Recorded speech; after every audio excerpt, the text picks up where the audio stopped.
I'm going to teach you how to read Korean in less than 5 minutes. Yes, it can be done. Let's get started. All Korean words are broken down into syllables. For example, the word Samsung, Samsung, that's 2 syllables. And all syllables have one of these 5 configurations. Let me go over them with you.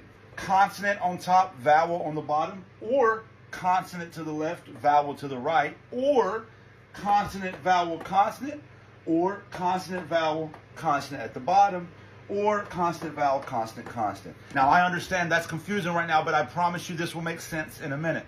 Notice that each one of them only have one vowel. They always start with the consonant, and it's always followed by a vowel. And there can be a third or second consonant or a second and third consonant. And again, I know that's confusing, but just stay with me. It'll make sense in a second. Now let's look at the consonants.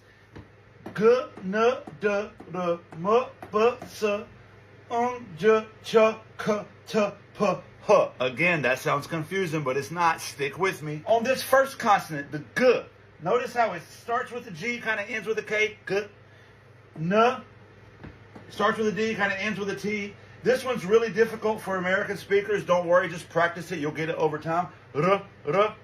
This is M, B, S. This one right here is unique. When this one is the first consonant in the syllable, it's silent. It has no sound.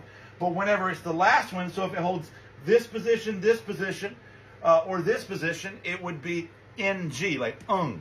These right here are called the aspirated consonants. What does aspirated mean? It means when you say the letter, you say it with a puff of air. If you put a piece of paper in front of your mouth, it should move. Like this one. Ch, K, T, P, H. Okay, that's the consonants. Let's move on to the vowels. I want to remind you, this might be confusing right now, but at the end of this 5 minutes, we'll bring it all together. It'll make perfect sense. Here's the vowels. We got ah, which is a straight line and a line to the right. If you add 2 lines to the right, ah becomes ya. The line in the middle is going to the left. If you add 2 lines in the middle, the becomes ya. O. Got the straight line here, and then a line that goes up, and that's O. If you add 2 lines going up, that's yo. Notice the pattern? You got the straight line, and the line going down is oo. If you add 2 lines going down, it's you. So becomes ya, becomes ya, O becomes yo, and oo becomes you. And then moving on to the final 2 vowels, I don't have an English equivalent for this vowel here. It's So notice how it's a straight line. If you straighten your mouth out like that, you can make the noise And then the straight up and down one, the vertical one is e. So it's aya, oya, oyo, uyu, e.